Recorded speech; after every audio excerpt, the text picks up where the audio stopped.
بسم اللہ الرحمن الرحیم۔ معزز دوستو، مسلمان پر جو حقوق ہیں ان میں سے ایک حق یہ بھی ہے کہ جب مسلمان فوت ہو جائے تو اس کی نماز جنازہ میں شریک ہو۔ میں آپ کے سامنے نماز جنازہ کے کچھ مسائل، کچھ شرائط رکھنا چاہوں گا۔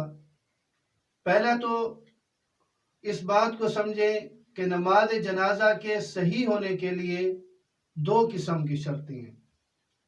پہلی قسم کی شرطیں وہ ہیں جو نماز پڑھنے والوں سے تعلق رکھتی ہیں، نماز جنازہ کے لیے بھی وہی شرطیں ہیں۔ وہ کیا ہے؟ مثلا نماز پڑھنے والے کے لیے طہارت ضروری ہے، نماز پڑھنے والے کے لیے سطر کا چھپانا ضروری ہے، نماز پڑھنے والے کے لیے قبلہ کی طرف منہ کرنا ضروری ہے، نماز پڑھنے والے کے لیے نیت کرنا ضروری ہے۔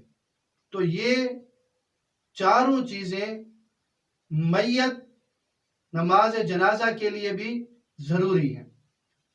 البتہ دو فرق ذہن میں رکھیں۔ پہلا فرق یہ ہے کہ جنازے کے لیے وقت متعین نہیں ہے۔ ہاں یہ ہے کہ ممنوع اوقات نہ ہو، طلوع آفتاب، زوال آفتاب، غروب آفتاب، یہ اوقات نہ ہو، جبکہ نماز کے لیے وقت متعین ہے۔ اس کے لیے وقت متعین، وقت کی شرط موجود نہیں ہے۔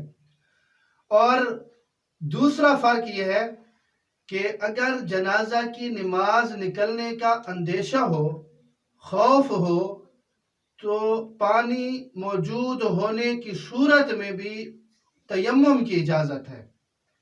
جبکہ نماز جو فرض نماز ہے اس کے لیے یہ شرط نہیں ہے، یہ چیز اس کے اندر نہیں پائی جاتی، اس طرح کا معاملہ اس کے ساتھ نہیں ہے کہ اس میں تیمم کی اجازت ہو۔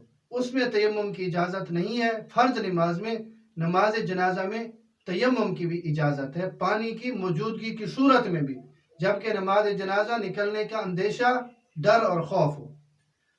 اور دوسری قسم کی شرطیں وہ ہیں جن کا تعلق میت سے ہے، اور میت سے مراد وہ ہے جو زندہ ہو کر پھر زندہ پیدا ہو کر پھر مرا ہو۔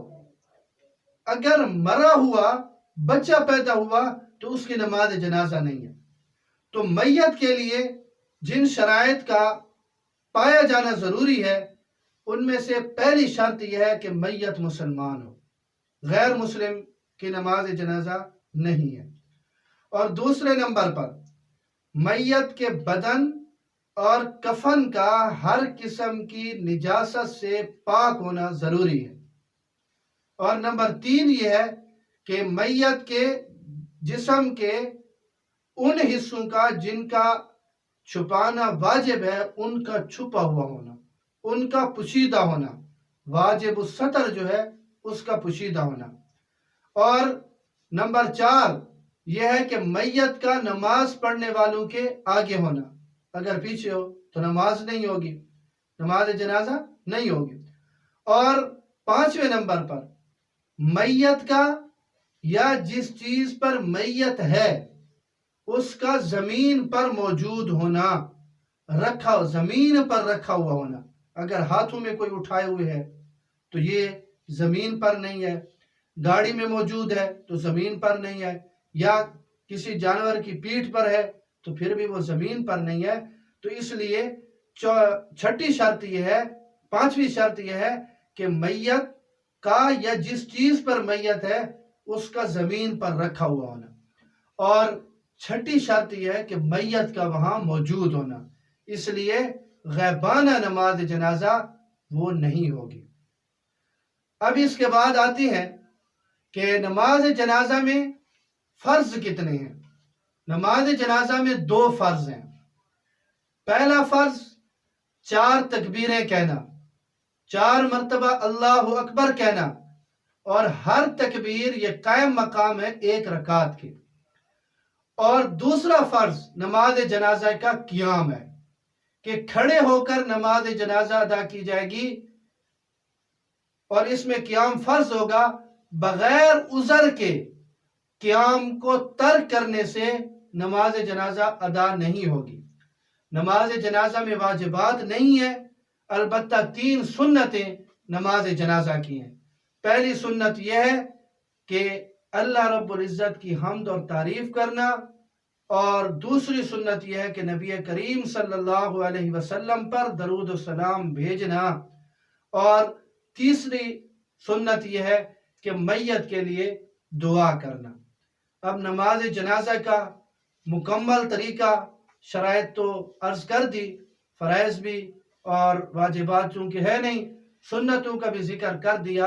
تو نماز جنازہ کی ادائیگی کیسے ہوگی، اس کے لیے جیسے نماز کے لیے شرطیں ہیں کہ طہارت اور قبلے کی طرف منہ کرنا اور سطر کا چھپا ہوا ہونا، یہ جو ساری شرائط ہیں ان کا لحاظ رکھتے ہوئے آپ جب نماز جنازہ میں شریک ہوں تو سب سے پہلی چیز، جب آپ جا رہے ہیں آپ کی نیت یہی ہے کہ میں نماز جنازہ پڑھنے جا رہا ہوں، تو زبان سے نیت کے الفاظ کہنا کوئی لازمی اور ضروری نہیں ہے۔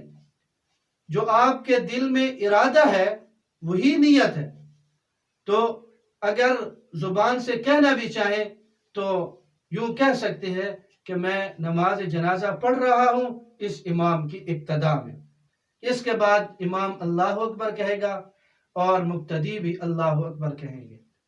اب اس کے بعد پہلی تکبیر کے بعد ثنا پڑھی جائے گی، وہی جو ہم نماز میں پڑھتے ہیں، اور اگر وجل ثناء کا اضافہ کر دیا جائے تو یہ بہت ہی بہتر ہے، افضل ہے۔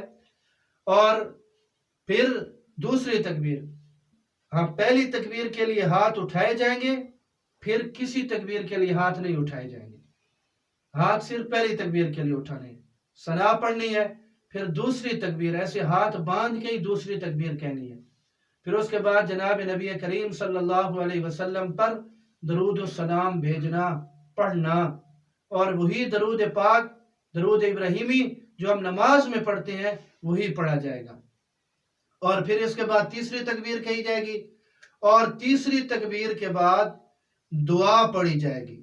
اگر بالغ مرد اور بالغ عورت ہے تو اس کے لیے دعا ہوگی، اللہم اغفر لحینا ومیتنا وشاہدنا وغائبنا وصغیرنا وکبیرنا وذکرنا وانسانا، اللہم من احییتہ منا فحی علی الاسلام ومن توفیتہ منا فتوفہ علی الایمان۔ اور اگر نابالغ بچہ ہے تو پھر اس کے لیے دعا ہوگی، اللہم اجعلہ لنا فرطا واجعلہ لنا اجرا وذخرا واجعلہ لنا شافعا ومشفعا۔ اور اگر نابالغ بچی ہے تو اس کے لیے دعا ہوگی، اللہم اجعلہا لنا فرطا واجعلہا لنا اجرا وذخرا واجعلہا لنا شافعا ومشفعا۔ اور پھر اس کے بعد امام جب چوتھی تکبیر کہے، چوتھی تکبیر کے بعد سلام پھیر دینا ہے، اور سلام اگر ہاتھ باندھے باندھے سلام پھیرا تو یہ بہت ہی بہتر ہے، اور راجح قول یہی ہے کہ ہاتھ باندھے ہوئے ہی دونوں طرف سلام پھیر دے۔ باقی اس میں جو تفصیل ہے وہ کسی اور ویڈیو میں آپ کو ہم بھیج دیں گے، یوٹیوب پہ ہم اپلوڈ کر دیں گے کہ نماز جنازہ کا سلام پھیرتے ہوئے یہ ہاتھ باندھے ہوئے سلام پھیریں یا ہاتھ چھوڑ کر سلام پھیریں، یا ایک سلام پہ ایک ہاتھ چھوڑ دیں اور دوسرے سلام پہ دوسرا ہاتھ چھوڑ دیں۔ اس کی مکمل تفصیل دلائل کے ساتھ انشاءاللہ یوٹیوب پر اپلوڈ کر دی جائے گی۔ اللہ رب العزت ہمیں دین سمجھنے کی اور صراط مستقیم پر چلنے کی توفیق نصیب فرمائے۔